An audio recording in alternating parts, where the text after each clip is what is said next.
Hey, welcome back to another video. Today we'll be covering r/entitled parents, so let's get into it. Entitled mother tried to sue me for drugging her child. I, 19 female, am a server at a restaurant with a bar in it. The bar side of the restaurant is of course 21 plus, and anyone who orders an alcoholic beverage is required to show the waiter their ID. The rest of the restaurant, however, is child-friendly. We were serving breakfast and I was serving a table of two. A young girl who looked about 8 or 9, and her entitled mother. However, this mom is more than entitled, as she will be arrested by the end of the story. I go and take their drink orders after the hostess sits them down. The young girl gets an orange juice, while the mother gets a water and mimosa. I, of course, check the mom's ID and see that she's born in the early 80s, so she's good for a mimosa. I let the bartender know that I need a mimosa to serve, and I work on the orange juice for the child and the mother's water. Once I have all 3 drinks, I serve their table and take their meal orders. Everything seems to be going smoothly, until I bring back their meals. As I bring back the plates, the mother screams at me.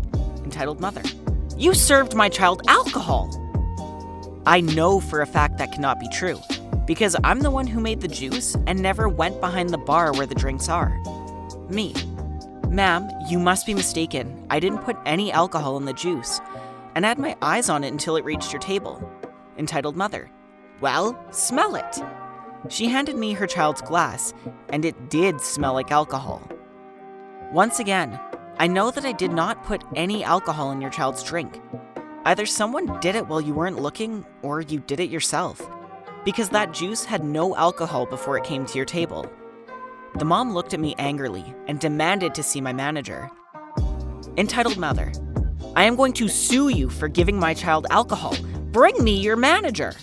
I get the manager, and she gets both mine and the mom's side of the story. Security was even alerted because apparently the child had drank a few sips of the alcohol. My manager, security, and I went and watched the security footage since both me and the mom swore we didn't put alcohol in the juice. Not only did we discover that I was innocent, we saw the mom, as soon as I've placed the glasses down and left, drink the child's juice and filled it back up with her mimosa. And then she instructed her child to drink some of it. The mother was arrested for giving her child alcohol and was given a lifetime ban from the restaurant. If she appears again, she will be immediately arrested again. Not how I planned my work morning, but at least it was amusing to watch an entitled mom get what she deserves. And there was an edit. I was informed by someone who spoke to the kid that they didn't even want orange juice and hates orange juice. Her mom told her to order it so she could mix the drinks. The child originally wanted chocolate milk. You best believe I made sure she got her chocolate milk. You know, the real hero in the story, aside from the police that arrested her, was the manager. It's so hard to find a manager that wants to back their staff opposed to following the customer's always right mentality. So honestly, good for the manager for not just immediately jumping to conclusions and taking both sides of the story. It just sucks for the kid that that's the mom that they have to deal with for the next 10 plus years of their life. And it's not exactly a core memory to be going and watching your mom get arrested at a restaurant. But good for you, OP, for standing your ground and not tolerating any of that. OP handled this very well. Anyways, on to our next one. The time an entitled mom tried to reserve my cat for her kid's birthday. So I, 18 female, have a very fluffy, very adorable cat named Moji. He's basically my little buddy, and he's got one of those Instagram accounts where I post his funny antics. So a lot of people in my neighborhood know about him, including this one mom. I'll call her Entitled Mom. Entitled Mom has a 6-year-old daughter super into cats. No biggie, right? One day, Entitled Mom messages me on Instagram, saying her daughter is absolutely obsessed with Mochi, and asking if I could bring him to her daughter's birthday party the following weekend so the kids can play with him. I politely decline, explaining that Mochi doesn't do well in new environments and would likely hide or freak out around loud kids. EM's response?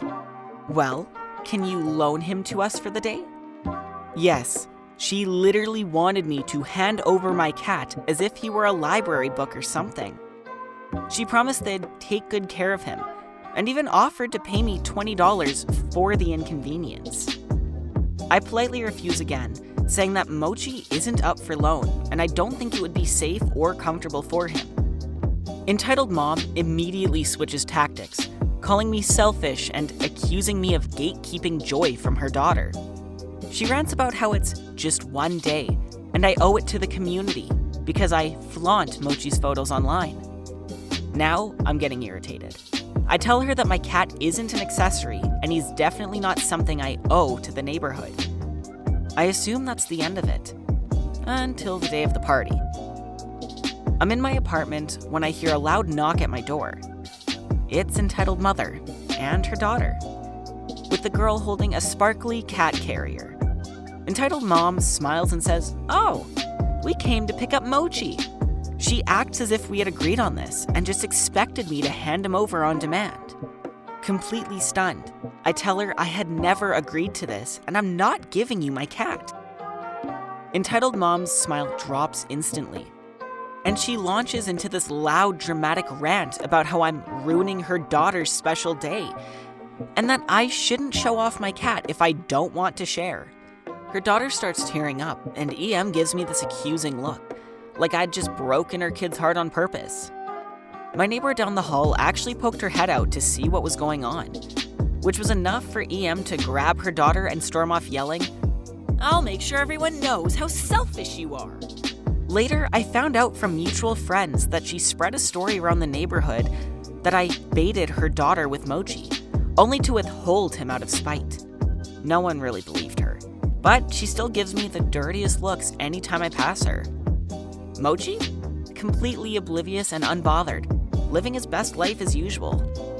It's one thing to be entitled, but I hate when people are entitled at the expense of their own kid's happiness. This poor kid is 6 and does not know what's going on. She just knows what her mom told her, and now she has to pay the price for it. Yes, the entitled mom's gonna be pissy as usual, but at the end of the day, she's not losing anything. Her daughter is. And that is not on OP, that is on the terrible mother. It's good to hear, though, that everyone in the neighborhood didn't believe her and knew that it was complete BS. But again, if she's pulling this, chances are she's pulled other crap to piss other people off. But good for you, OP, and the goat Mochi for not backing down. Karen demands we pay for the iPad her child broke. I work at a bowling alley, and today we had a large tournament. Roughly 6 people on all 40 lanes. At the start of the day, it was nice and quiet until about 2 or 3 hours in, when a kid, maybe 10-12 years old, who was sitting directly in front of the front counter, ran out of battery on his iPad. The kid lost it at this point, practically screaming at his mother to charge it or to let him play on her phone. She clearly didn't care. She basically told him to sit down and shut up. The kid only did half of that. He started walking around the counter.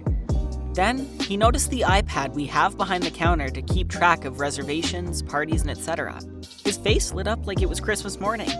As I always do when a kid runs behind the counter, I stopped him and said, "Whoa, little buddy, can't be back here."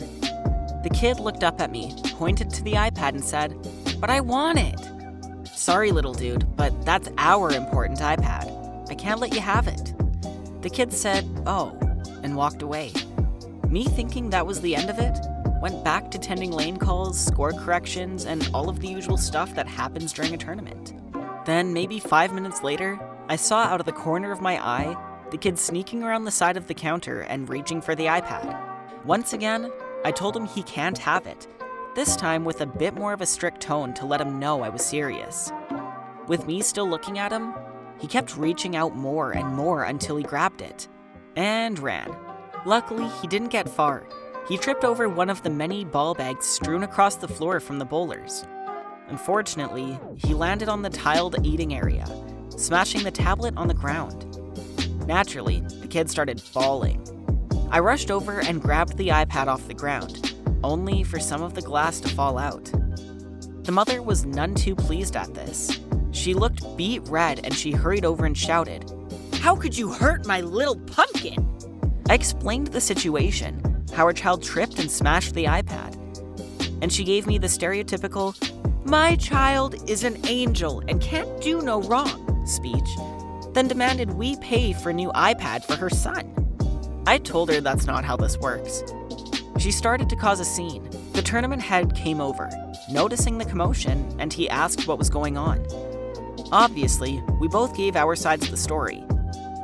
He then said that since the damage happened during the tournament, he would reimburse us for the damaged iPad. But the mother, her son, and the bowler were all kicked out, and the bowler disqualified. Honestly, I feel bad for the bowler. He was doing pretty well in the tournament, but thanks to a crappy parent, it was all null and void. I talked with the official later and said that she's been a problem at other places before for similar issues. Being too rowdy and not watching her kid. Apparently, she was warned at their last tournament that if it happened again, her son would be disqualified. Feel bad for him, but oh well.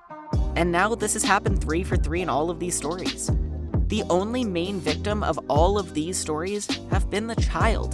The parent's not going to remember this in a year, but come 5, 10, 15 years, the child is 100% remembering all of these and is going to resent the parent for it. I swear, people, especially parents, do not think about how their actions affect everyone else in the long run. And if this is how they act in public, how are they acting behind closed doors? I honestly feel bad for all of these kids.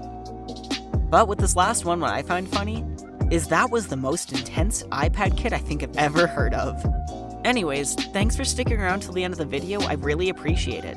If you're new here, please hit the like and subscribe button, and if you're coming back, I appreciate you. Thanks, and we'll see you next time.